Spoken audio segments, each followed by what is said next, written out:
make this Doggett music. It's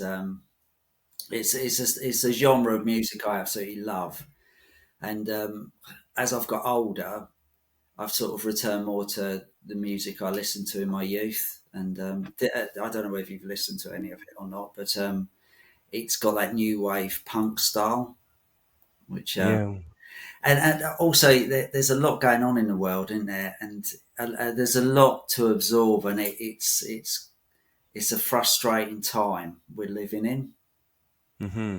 So it's just I always write from what's going on or what's going on in myself. So it's kind of a natural thing that I would start writing more aggressive music because that's how I feel.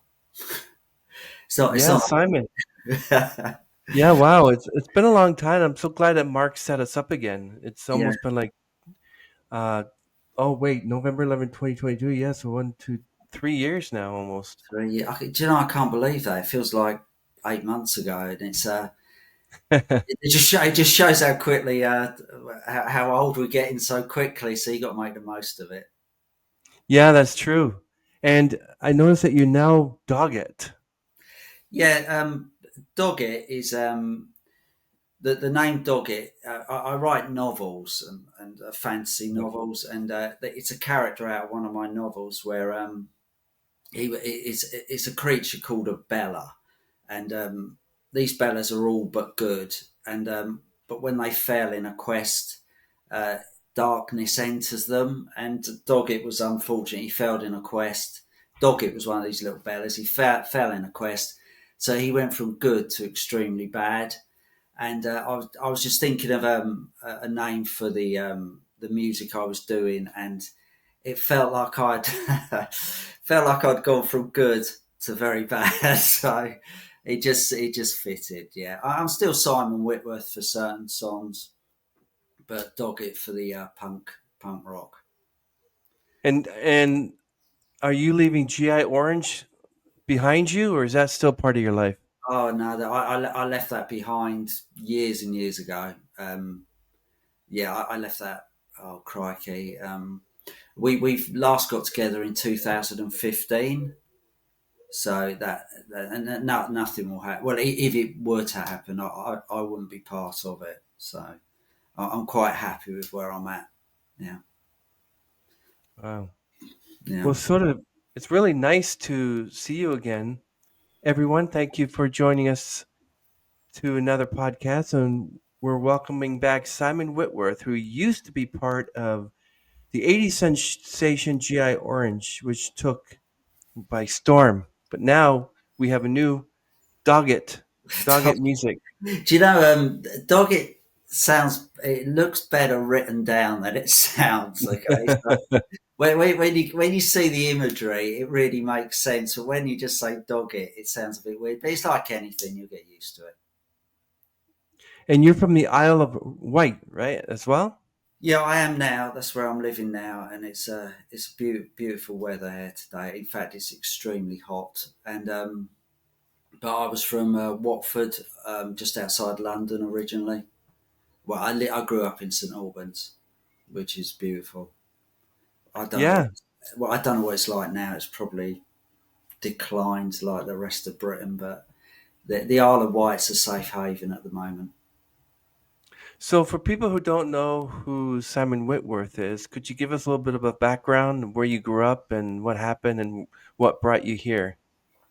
Crikey, well, I'm quite old now, so that's quite a quite a gap to fill in.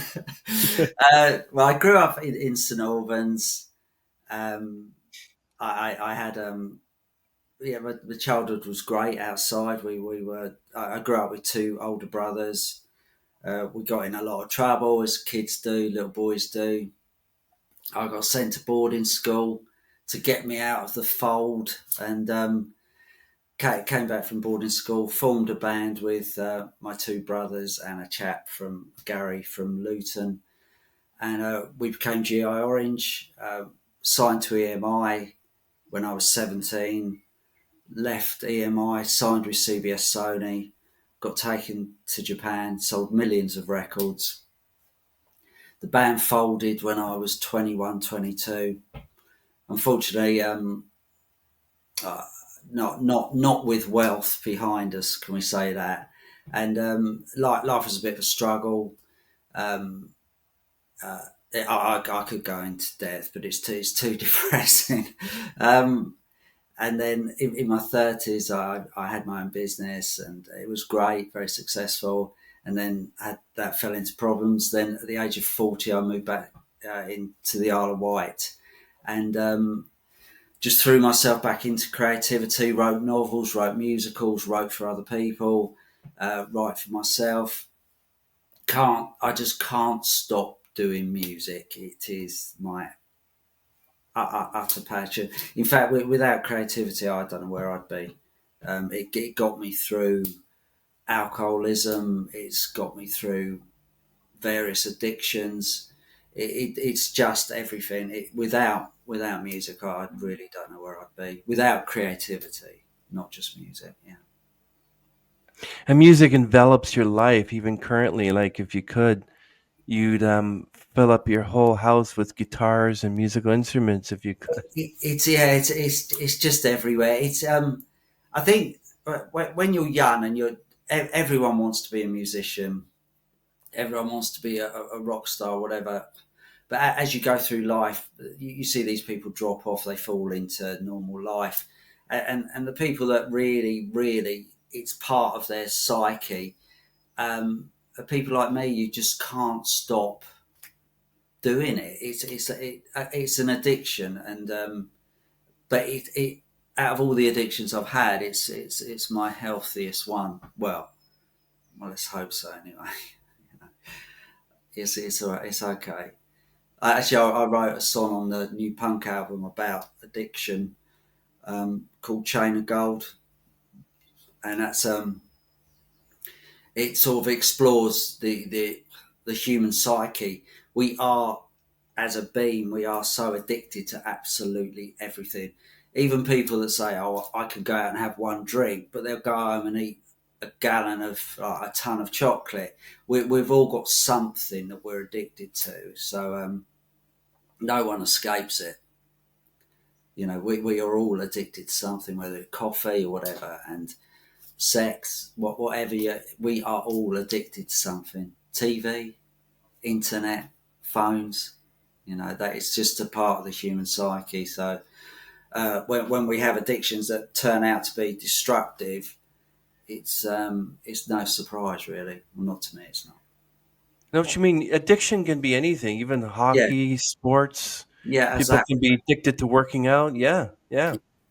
We all, every single person is addicted to something. Even if you sit there, I'm not addicted to anything at all. I love going out for a walk. Well, that's probably your addiction, because without your walk, you'd be miserable. So it's it's just an eye opener that we are really all the same. We just choose different addictions. Yeah. I remember you have an EP called Razor, which featured Yeah, a single called Shoot to Kill. yeah. Is that to kill the addiction? No, funnily enough, no, it's not. Out of all the songs I've ever written, it's the one with the least poignant message. It's shoot to kill is when a relationship breaks down and both parties just become so verbally spiteful to each other, and it's like this one-upmanship. They go from being so happy and in love to this just whatever you can do to just be nasty. And it's shoot to kill isn't literally holding a gun with a bullet. It's a verbal metaphor for being awful. Really, not that I ever am. You know. Yeah. So, and then you're the visionary behind Invisible Steps Project, a multimedia narrative that fuses literature, music, in a singular experience. Wow. That's good, isn't it? Yeah. Yeah, I love it. that is basically the Invisible Steps project. I wrote the novel, this fantasy story, and as I was writing the novel, I would sort of write for an evening, and then I'd pick up the guitar after writing, and a song would drop out. So by the end of it, I kind of had written a novel and a musical. So in a couple of weeks, I've got this narrated musical that's coming out. So I then reduced the novel from 130,000 words to 11,000, and Oh, I've got this beautiful actress to narrate it, and I've slotted all the music in, and it's a fantastic piece of work. It runs for about 2 hours, and it'll be on Audible. Do you get Audible in Canada? Is it over there? Do you get Audible books? yeah, we do. We use what we call a Kindle. Yeah, but this is where you just listen to it. Yeah, Yeah, so it's an Audible musical, and so that's out in a couple of weeks. It's yeah, called The Invisible Steps, the narrated musical. So I'm really excited about that. That way, in yeah, fact, that's been years and years and years in the making, as most good things are. yeah. They used to quote Simon's work pulses with authenticity and emotional depth. What do you think of that? Um, yeah, it's good. It's good, isn't it? It is. Yeah, everything I do is quite deep, and the invisible steps. The whole message through it is about loyalty and friendship and just simple kindness and never judging people by the way they look, or it's just simply living without telling everyone how you're living. Like if we just as a society, as a world society, just just shut up about everything and just got on with it. Just whoever you want to be, however you want to be, just shut up. Just live and be it. No one cares. It's the fact that everyone has to promote what they are, and I'm this, I'm that, I'm identifying as this, I'm identifying with that religion. Nobody cares. Just be that. If that's what you want to be that. But just live it. Live that life. Live that path. As long as you don't hurt anyone, as long as you don't push your beliefs on someone, then that's fine. And then we'll all just jog along nicely. And that's kind of like the message through the whole Invisible Steps. It's like this contagion of wickedness that's spreading around the globe. Lack of morals, lack of kindness. People aren't polite to one another. It's greed. It's just, and it doesn't have to be that way. It just doesn't have to be that way. Yeah, that's amazing. Like the Invisible Steps, both a novel and a musical. Did that dual creation? How did that evolve? Um, well, I basically in my 30s I had this business, and I wasn't happy in it. I felt empty, although it was very successful. It didn't bring me joy. So when it sort of faded away, I wanted to throw myself back into creativity, and all I seem to do in life is absorb emotion. I analyze people, I analyze behavior. So I thought I want to write a novel. So I sat down and wrote a novel. And where I grew up in St Albans, there was this woodland, and terrible things used to happen in this woodland. But amongst all this nastiness, humanity's wickedness, uh, it always had a bed of bluebells in it. So it sort of I'd sort of absorbed the fact that, yeah, amongst beauty, there's always wickedness, and it sort of gave me the divide of how the world is in that small area. It just exploded in my mind. This is a glimpse of the whole world right here. That it doesn't matter what wickedness goes on, nature will always regain itself. It will always conquer. Like if you left a bicycle in a wood, nature would take it. In a few years, you wouldn't find it. It would be eaten up by nature. And so it's the power of nature in this book that is the greatest power on earth. And it's through that I realised that if people were to become wicked by absolutely no one could touch them, they would have to harness the power of nature. And that's where this whole concept came from of the missing daughter of Mother Nature, four sons of evil seek her, and the good people seek her at the same time. And it's who finds her first will inevitably rule the world. And it sounds really deep, but it's a lot simpler when you read it. But it's quite hard to describe. But it's nature. Like I'm well aware that we are nothing in comparison to the power of nature.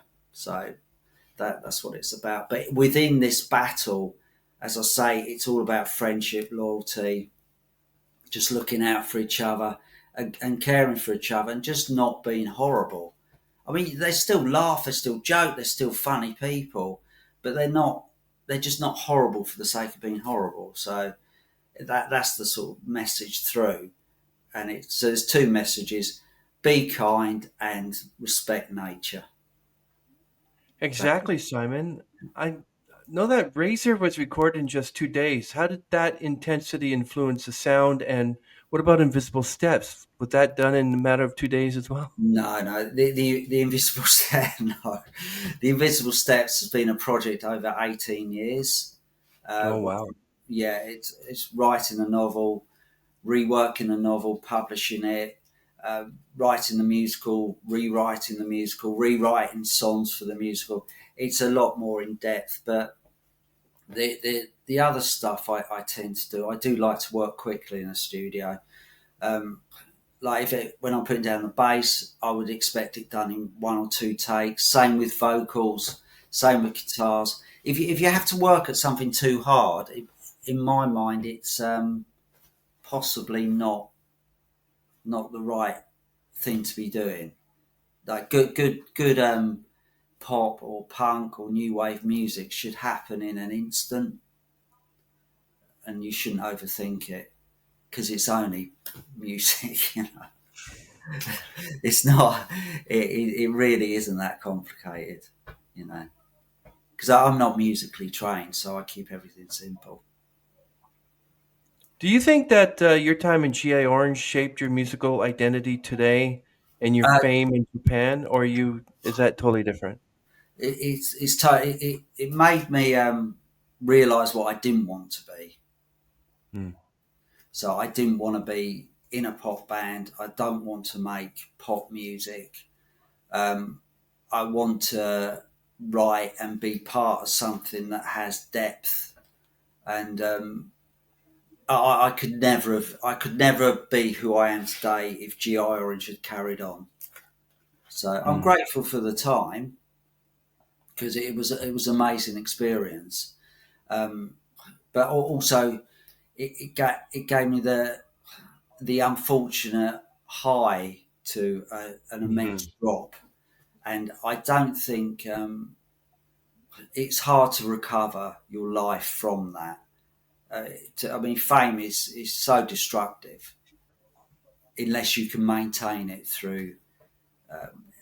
But because we had it and then it went, it's incredibly destructive, and and you're always forever looking for something to replace those feelings and the adulation. It gives you a lifestyle which is a million miles away from reality. So That's interesting. yeah, it's just not real. It's just not real at all, and it shapes it. Whilst you're in that bubble, it is the best thing in the world. But when that bubble is popped, it's a hell of a. As I say, you don't ever really come out of it because you've experienced something that few people do. Particularly back then in the 80s, you had to have something about you. I mean, everybody's famous now. But when you said you wanted to walk away from GI Orange, are people going to come up to you and say, "Hey, aren't you the guy from GI Orange? How are you going to get away from that shadow and people recognize you for, hey, you're Doggett?" Like, Um, I don't think I will, get away from that shadow. I just think it was part of my creative journey. Um, I'm not ashamed of G Orange. I think it was a great thing to be part of, but it was a long time ago as well. Mm-hmm. But the thing when you're in a band in the 80s, the image itself looks funny now. So if people do mention it, that they use it as a weapon to take the mick out of you because you look so really long mullets and loads of makeup. And at the time, it was the height of fashion, but now it's just people use it as ridicule against you. So if people mention it, it's rarely in a positive manner. So I've had like 30 or 40 years of people just sort of taking a mick. What can you do? What can you do about that? But it's only through jealousy and people wish they had been there and done it themselves, because to go through that, I think most people. And the other thing with it was fame always looks better on the outside. When you're in it yourself, it's never what you believe it's going to be at all. Yeah, I had Juron Knott is lead singer of the '80s band Strange Advance, and they've gotten together for 42nd anniversary. I've asked him the same question. Why do certain groups, like for instance Blondie and Strange Advance and Duran Duran, why do they have such staying power that they want to play today? But groups like GI Orange and others just I don't want anything to do with it. What's the difference? What's the reason for that? I think maybe we were more of a product. I don't think we were a band. Although we played as a band, we looked as a band, we weren't a Mm. band. We like if I was doing my stuff, Doggett stuff or Simon Whitworth stuff in the 80s, it would be so that the passion that I felt doing that type of music would still resonate with me. But I had absolutely no passion for the music I was doing with GI Orange. I did initially. I thought we could have been a great band, but because of the way we looked, we were turned into a product. And as soon as you're a product, well, for someone like me, it loses everything. I went into music because I want to create and be the best I could be at the subject I'd chosen, but it wasn't like that at the end. We basically could have just been a photograph, you know. Yeah. Do you like what role do you think the Isle of Wight plays in your creative process? I think it's just there's a lot of creativity over here, and I think getting away from where I was, it, I, I had a chance to turn into me, Mm-hmm. and people don't want you to be you. They don't like you to change, or they don't like you to grow as a person. And what you do find, you get resentment as your confidence grows. People always want to knock it back because they don't want to see you grow as an artist. They don't want to see you become you, because everyone likes to keep everyone in a little pocket, a little box. But moving to the Isle of Wight gave me that ability to feel free enough to just follow what I want to be, who I want Mm-hmm. to be. And I make music now, and I honestly do not care if anyone likes it. I, Oh. I genuinely don't give a shit. If I like it and I take pleasure from it, that's all I want. Because that's why my music changes so much, Mm-hmm. because whatever I'm going through, I'm writing about it. So it's always as real as it can possibly be. If I'm angry, if I want to swear in it, I'll do that. But it will always have depth. It's Mm-hmm. never lame. It's never like I'll just come some. oh, look at this, I'm writing this because I think people will like it. I'm writing this because that's how I feel inside. So whatever you're listening to from me, that's how I'm feeling at that time, and that's why I do it, because it's real. That is interesting. Most people, a lot of musicians write music according to experiences and how they feel at the time. How do you balance vulnerability and power in your songwriting? Um, I think, to be honest, you have to be vulnerable. Yeah, I don't think you can. I don't think you could write a song that resonates with people if you haven't put yourself out there. You can't skirt around an issue, because people see through it. They don't know what they see through, but they feel it. So I think, uh, also, it's an age thing as well. If you're 17 and you're writing a song, and it's all, the sun's out and isn't it great? We're driving through town, and you know it's acceptable because you're 17 and that's how you view life. But as you grow into a man or a woman, and you're mature, and you can't get away with it. It just doesn't sit right, because you've got too much, and your audience grows with you. So, and they're though we are all individuals, we do kind of experience the same life. And so your life, your heartbreak, your loss of marriages, homes, or whatever, or your rare high times, you've got to write about them, because those things have happened to other people as well, and they can feel your pain. So it's for me. Listen, this is how I operate. I don't. It has. I just am that person. I just have to write from exactly where I'm at. You know. Yeah. You think that Paul McCartney likes to be recognized as, hey, it's Paul McCartney from the Beatles, or hey, it's Paul McCartney from Wings?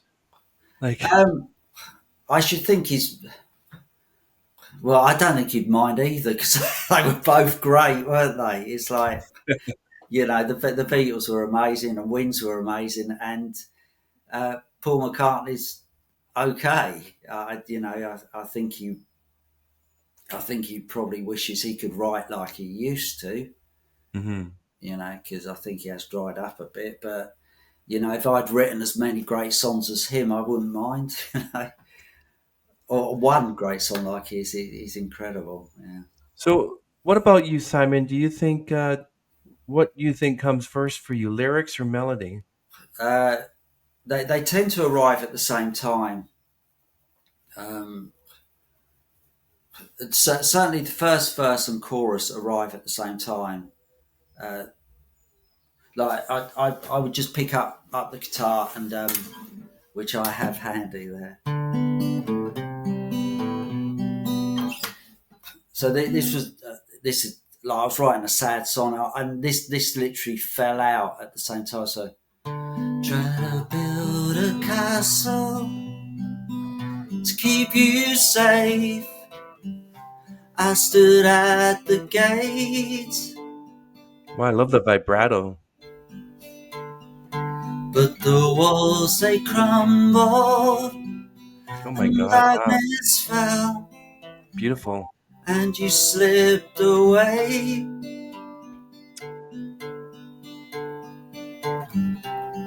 Could I forget you when summer rain it falls miles away? Shh, gorgeous. It's a beautiful day. I will only love you, but I want you now to slide away from pain. It's amazing, man. Is that okay? 'Cause I love you and your dreams. I will keep them safe. with me. Agreed. So that literally came out like that. In fact, I was getting so emotional as I wrote it. And I never cry at anything, but I was full of tears. So it really really struck a chord with me, because it was all these emotions that I was holding inside. So that's how I write. So normally the first verse, of course, flies out. Second verse lyrics are always the hardest for me. Yeah, so as I say, it depends. So I go from that to writing something aggressive, or a song about government or whatever. Yeah. So, well, I'm glad you like that song. I love it. I love your vibrato. Now, um, I know you've written for other artists, but how does that differ from writing for yourself? Um, I think when I write for other people, I write proper songs. you know, yeah, proper like song. When I write for myself, it's as I say, it's more self-indulgent, more that I like it. So a song for someone else is something more. For me, it will have to be more middle of the road, more acceptable for a larger audience. Hmm. So it still has to be good lyrically. It still has to uh, have that depth, but it's more obvious. That's probably the best way of putting it. It's more obvious that this is a pop song or a ballad or whatever. Um, don't ask me to play any, because I can't remember them. I write a song and it's gone as soon as I've given it away or I've recorded it. Gone. I have to relearn it. It's really weird, yeah. Because I write so much. I do. I write so much, and yeah, that's just me. Yeah. Yeah. Was there ever a song that you wrote for an artist that you're like, why am I giving this to him? This is a Simon song, not them song. Yeah, there was uh, Riding High. I wrote a song for Mark Nixon for one of his bands called Silk Ties, and I, I loved it, but I'd already written it for one of his projects, so it would have been a bit mean not to give it not to give it to him. So, yeah, that one. Yeah, that was a great song. Riding High. I would play it. I can't remember. Beautiful though, your voice is amazing.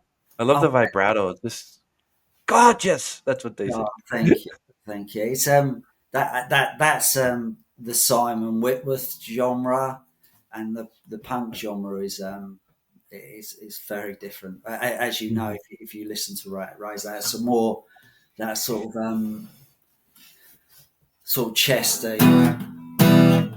It's just a memory from my past. I've heard the battle cry, but it's never in my heart. And I'm giving up love, and I'm giving up hope to flatline my life. I was born without hope, and I talk and I choke on the words that I hide. I've seen another world on the side. I saw the pain in you, but I never thought you would go. And I see it all now, and I see it so clear. That's the meaning of life. When the colours go out and the darkness comes in, I needed you by my side. Hmm. I've made the big mistakes. I see my life erase, going by. It's out of reach. I'll give my life for you. I'll give my life to be a better man, but I don't know how.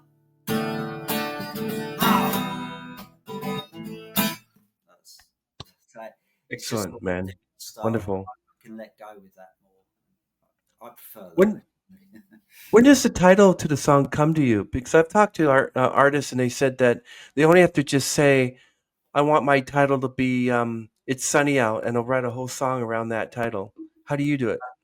The title falls out as I'm writing the first draft. Like I don't know where it comes from. It just does. It like that. Shoot to kill. Shoot to kill, shoot to kill. From the bottom of my heart, there's an animal, a raging beast that's frightened of a dog. There's a light shining bright. It's above my eyes, and the paranoia from your past is creeping up on me. That shoot to kill came out as the first lyric. Yeah. I don't know why it came out. It just does. So it's yeah, that's how I've always written it. Just I'm thinking or I'm feeling something, and it just sort of comes out, and I'm quite lucky that it does, because I'm always thinking, I wonder if I'll be able to write another song. Every time I finish a song, I think, will I be able to write another one? And it's always a relief when you hit something which you think, yeah, that's good. Because you could write 5 or 6 songs, and none of them you're sort of convincing yourself that they're okay or good, and then you write a verse, and you think, now that's good. That has something about it, you know. Yeah, so it's that's just how I work. I know a lot of people write from lyrics, which I think is quite hard to do. If you've got if you've written a load of lyrics and then try and put a melody to it, it's hard. Hmm. Mm. I find that harder. I can do it. I've done that, but it's not the way I like to work. What themes connect your music and your writing? Um, I think I get most pleasure out of the sadness, darkness. I do. Hmm. I very rarely write something that's happy. I don't know. I don't, Yeah, when you write like "Shoot to Kill" as a love song. yeah, I know. It's I just don't. It's not that I'm I have to be honest. I would say I live more in the dark than I do the light, and I'm happier there. I'm happier in deep thinking, and um, yeah, I just don't feel if I write something that's really pretty, it doesn't do anything for me at all. It just doesn't, and that's a shame. But that's who I am. It's nice to know who you are, isn't it? It is true. Yeah, Exactly. yeah. I don't have to pretend to be anything but who I am, and that's a wonderful thing. So this music is born and brought out of Simon Whitworth, but do you think your musical influences from the punk new wave scenes actually a part of it as well? Oh yeah, 100%. Particularly the bass playing. Like I used to listen to the Stranglers a lot, and the Jam and the Buzzcocks, and or Ian Dury and the Blockheads. And because I was a bass player in GR Orange, the the bass guitar in those bands really the bass line could sell the song. And in modern music, it doesn't work like that. They don't think of the bass as something that could actually like. I don't know. Yeah, I Like, was going to ask you about that one. Yeah, I love it. Just looking at it in the back. yeah, this is my. I've had this bass since I was 14. Really? Yeah, Wow. so it's 86 years old. Is that the GI Orange bass guitar? Yeah, yeah, it is. So can you hear that? Okay, Yep. Hmm. and that's so. So I was brought up with bass lines like that, which were really, really famous songs in England. I don't know if they made it over there, but that sold the song. So I knew how important the bass guitar was. So when I write for the punk album, I'm doing the same. Like it has to drive. So that song, Rock and Roll. Have you listened to that all of Razor or the EP? Well, I don't know if you have. It's a song called "It's Only Rock and Roll," and that.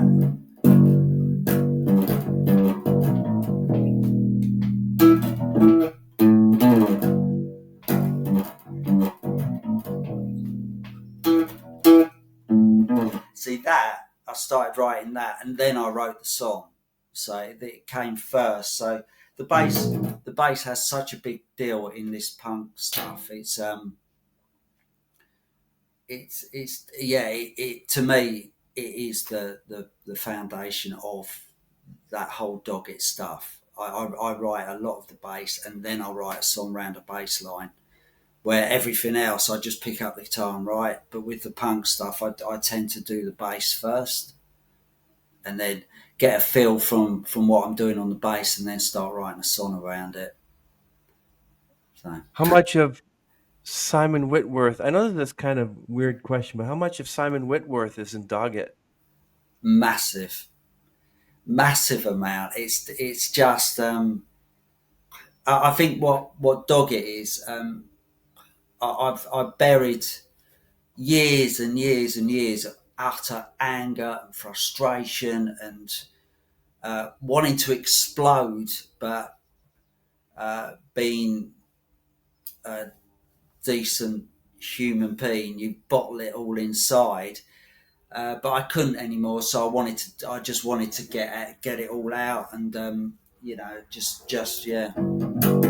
And the bass is a great instrument for that, So because if you're really going for,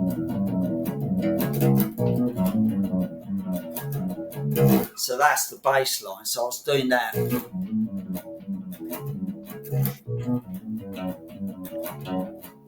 then I picked up this. I love that. Wow, you got the same guitar we had the last 40 some odd years. It's amazing. So that bass line's going. It's like, I've got a Sunday for my reward. I've got a Sunday for my reward. I've got your eyes are everywhere. They're watching me. They're watching me. I've got a Sunday for my returns. I've got a Sunday for I don't care or say. Your eyes are everywhere. They're watching me. They're watching me. I'm tired watching over you. I want you to understand. I want you to back off and leave me alone. They've had enough of me, but I don't care, I say. They've had enough of me, but I don't care, I say. I want to breathe a little, live again. They've had enough of me, but I don't care, I say. I'm tired watching over you. I want you to understand. I want you to back off and leave me alone. So that came from the bass line, so it's cool. See, that is That's great, man. That is great. yeah. So it's yeah. So that's and I really feel it. I feel every word. I feel the passion when I sing it, and I prefer at the moment. I do prefer that. For me, that style of music. I think it resonates with my age because, to be honest, I have so much right to be doing that because it was from my generation. I can do it well, and I'm really happy about it. And again, I don't care if people don't like it. I just don't. I'm beyond that. So as long as I'm happy in it, that's cool. Yeah. What's your favorite track you've ever written? Is that a Doggett track, or is it Simon Whitworth track, or a GI Orange track, and why? Um, I think my favourite track is that Christmas song, "Biggest Gift." I think I I spoke to you about it last time.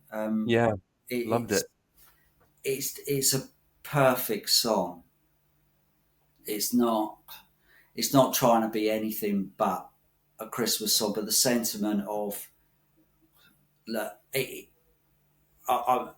a person, I'm totally non-materialistic. I don't really need anything, and that's what that song was about. It was just basically saying, look, I don't need anything but you at Christmas, or as long as I've got you with me, that is all I want. And yeah, that's my favourite song, biggest gift. Yeah, yeah. Yeah, But I that's like interesting. loads of them. I do. I really do. I really love the Doggett stuff. Yeah. Yeah. How do you know when a song is finished? How do you know that, okay, this is it, let's move on? Um, that is a good question, really, because very often I think a song is finished, and I revisit it a month later, and I think, what on earth were you thinking? This is the chorus isn't strong enough, or lyrically it's fallen flat. So I rework it, and then I find out that what I perceive to be finished really isn't. So yeah, I think once you've walked away from it for a bit, you revisit it. If it still sounds good, it still has the same impact to you. Then it's great. But if if you re look at it, because what a lot of writers do, and me included, you try and convince yourself that it's good. Like, oh well, if I have this string part going on, and if I bring in the brass section and that, it will be great. But the truth is, if you're thinking that you've got to bring in those elements to make it great, it's not right anyway. You know. So if I can sit down and just play it, and I'm getting a buzz out of it, I know it's right. And again, if I know it's right, then if people don't like it, they're wrong. Of course. So what's the most surprising feedback you've received from a fan? Um, that they don't like my new stuff. Wow, bold. My goodness. Mm. That's bold. There's a lot of people that like Simon Whitworth music don't like the Doggett, because it is radically different. Because Hmm. Simon Whitworth stuff is more gentle, and I think it's more appealing to females of my age, whereas the Doggett stuff really isn't. It's more no, that's the general feedback is they don't like it, so which is upsetting. But what can you do? I do. So Well, as long as you love it and you're addicted to music, why not? Like, you yeah, know. and the Simon Whitworth stuff doesn't go away, and I will just do both alongside. I just needed to do this other genre, and so yeah, it's cool. I'm really happy with it. I'd love people in that genre to pick up on it, but it's so hard getting everyone to listen to you. And then if they don't like it, fine. But it would be nice to get it further. It's just such a crowded market now, isn't it? Everyone's Mhm. chucking music out. Oh yeah. It's just a nightmare, really. Yeah. Yeah. It's incredible. So Simon, if you collaborate with any artist, living or dead, who would it be? Um, I'll knock on the door. Hello, Simon. It's Paul McCartney. I still, well, rumours are he is. Who would it be? Oh, Buddy Holly. Buddy Yeah. Holly. Yeah, absolutely love Buddy Holly. Yeah, because I haven't actually got many influences because I've never sat down and played other people's music. I didn't learn other people's songs. But the one person that, as I was really young, I loved was Buddy Holly. Uh, it just simplicity and the energy that he had. he had. Joe, they recorded so basically, but it sounds so much better than what people do now. You know, that clarity, that real. You just feel the energy. You feel the joy in what they're doing. Now, when you listen to modern records, it's just a bloody mess, you know. And I don't know. It's like everything in the world. We always think we're improving stuff, but we're not. We're just finding better ways of screwing up what was good anyway. Hmm. But would that be the um, 1950s Buddy Holly or Yeah. the 2025 Buddy Holly if he was around? Um, 1950s. I would love to walk into their way of recording. Yeah, because they all played together. It was one take. I would love to do that. I would love to be transported back to that period and feel that energy of these musicians all being one. Because even as I record today, it's done. We'll put the drums down, then I'll put the bass down, then I'll put the guitar down. But realistically, we should be doing it all at the same time, you know.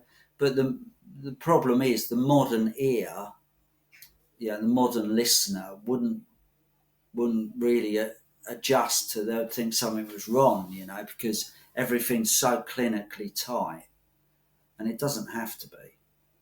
It really doesn't. That's why if I'm doing the bass, I'll do one or two takes, but no more. When I do the vocals, it'll be one or two takes, and never any more. Yeah, I won't go and drop in a line and drop in another line. It'll just be that. That's good, you know, because that's how I want it to be. I want it to be as natural as possible. There's no auto tune and all of that. We could probably hear that. Would Buddy Holly love the Doggett music? I think you would love that. I do. I really do because it's got the same sort of when he played guitar, he just felt it. Really, you can see him really on it, and that's how I play it. I'm not a great guitarist. I don't want to be a great guitarist. I don't need to be a great guitarist. As long as I can do what's right for the sound I'm creating, I'm happy. Wow. And how much do you need to know? You know, as I say, at the end of the day, it's just music. I mean, Lionel Bart, who wrote Oliver, the music for Oliver, the musical Oliver.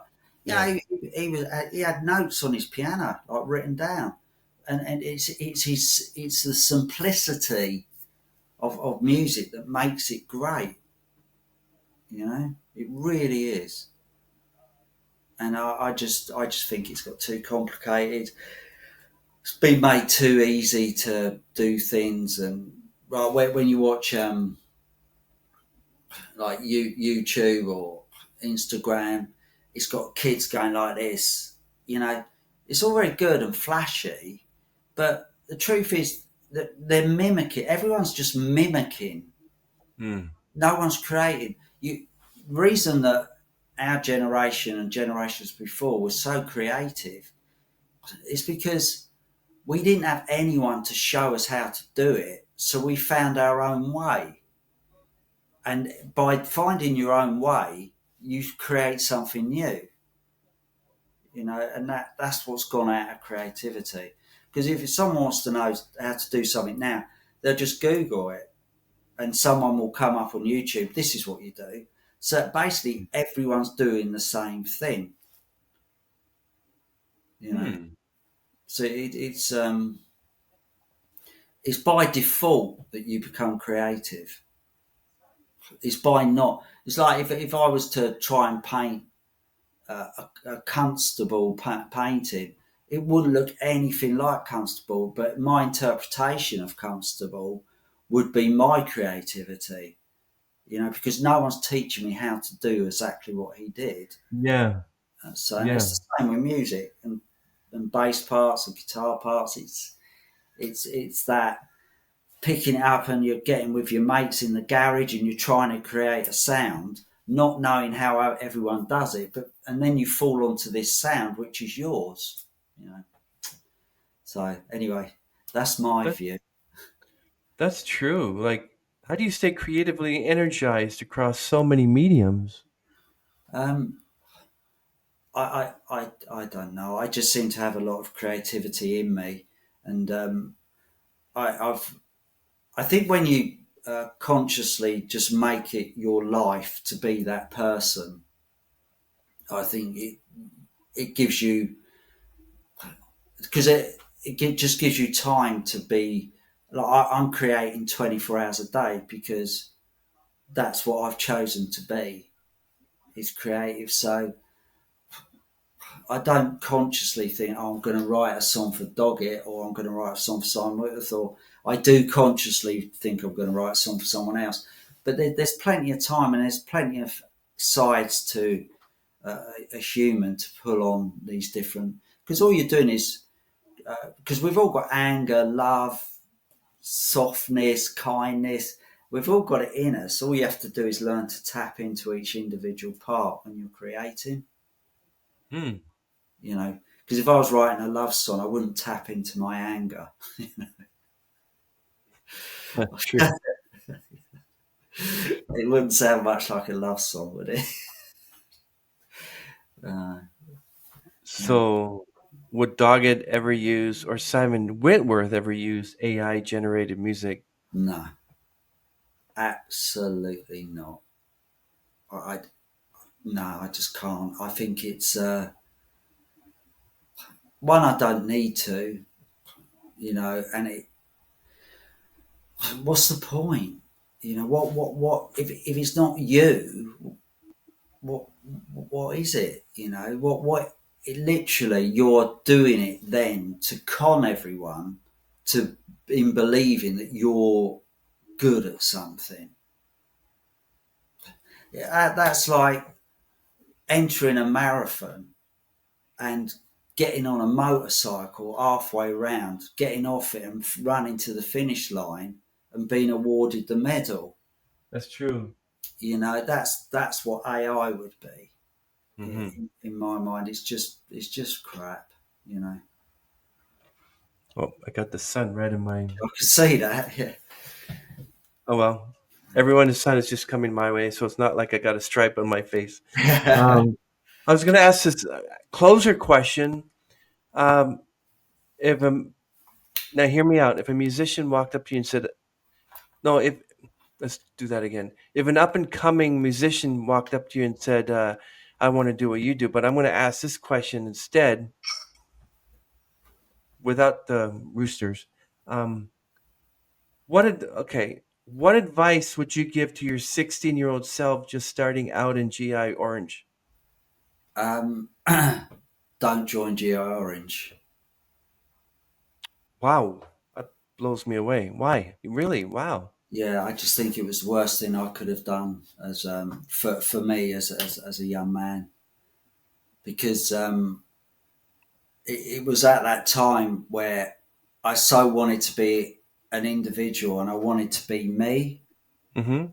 Um, Joining a band like G Orange, you become a clone of each other, and those years from 16 to 21 or 22 are so important in developing who you are, and I failed to do that.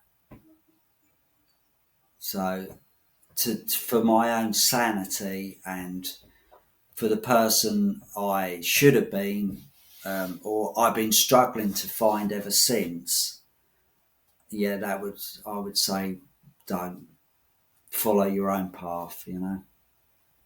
Okay, so let's reverse roles now. A 16-year-old came up to you and said, I want to learn music. I want to play music. I want to eventually join a band. What piece of advice would you give them? Oh crikey, because the industry's changed so much. Yeah. Again, do it, but don't expect to conquer the world. Do it if you love it. If you truly want to create, do it. If you're doing it to be famous, good luck. you know that's it. Yeah.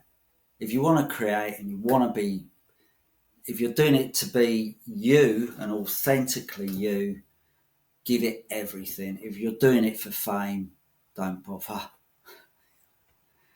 I asked, you're going to find this, you're going to get a kick out of this. I asked another artist the same question. You know what they said? Right. Don't. Yeah, I bet they did. I bet they did. It's once it's got you, and it's very, very hard to ever let it go. Mm. You know, because it's again going back to addiction. It's just, it triggers something in you if you are truly doing it for the right reasons, that you just can't. And why should you let it go? You know, if it's who you are, and it's not. To be honest, it's not just music. I love creating. I do. I just love creativity, Mm-hmm. and it's not for. It's certainly not for ego. I don't have that. No, I just love it. So I'm happy to be doing it, and I'm happy to be talking to you. Oh, thank you so much, Simon. I really appreciate that. I'm really happy that Mark brought you on board again, and yeah, we should do this every 6 months. You know, We should. I've had on people on 6 times already. Have you? So yeah, you're welcome to be on 10 if you want.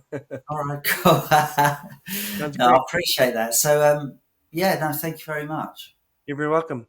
Thank you, Simon Whitworth from GI Orange, and also Doggett, who's a new member. Just when you meet him, he's Doggett. Okay, Doggett. All right, But mate. really appreciate you being on the podcast.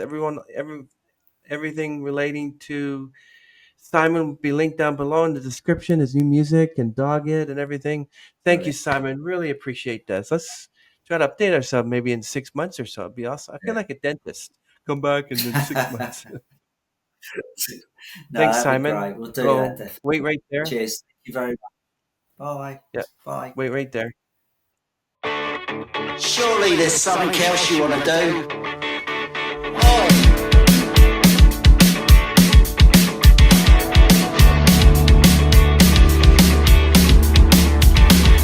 Talk to me when you're feeling down and I don't want to care, I will listen. Talk to me when you're all alone and you're feeling bored, I will listen. I don't want to care and I don't want to talk, and it's always been that way.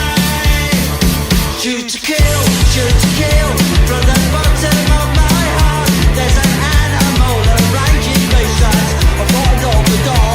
There's a light shining bright. It's a bum my eyes, and the paranoia from your past is creeping up on me. Feeling sad and you're feeling bad and you moved away just to miss me. You told the truth 'cause it's in your heart and you don't want to care, but you miss me.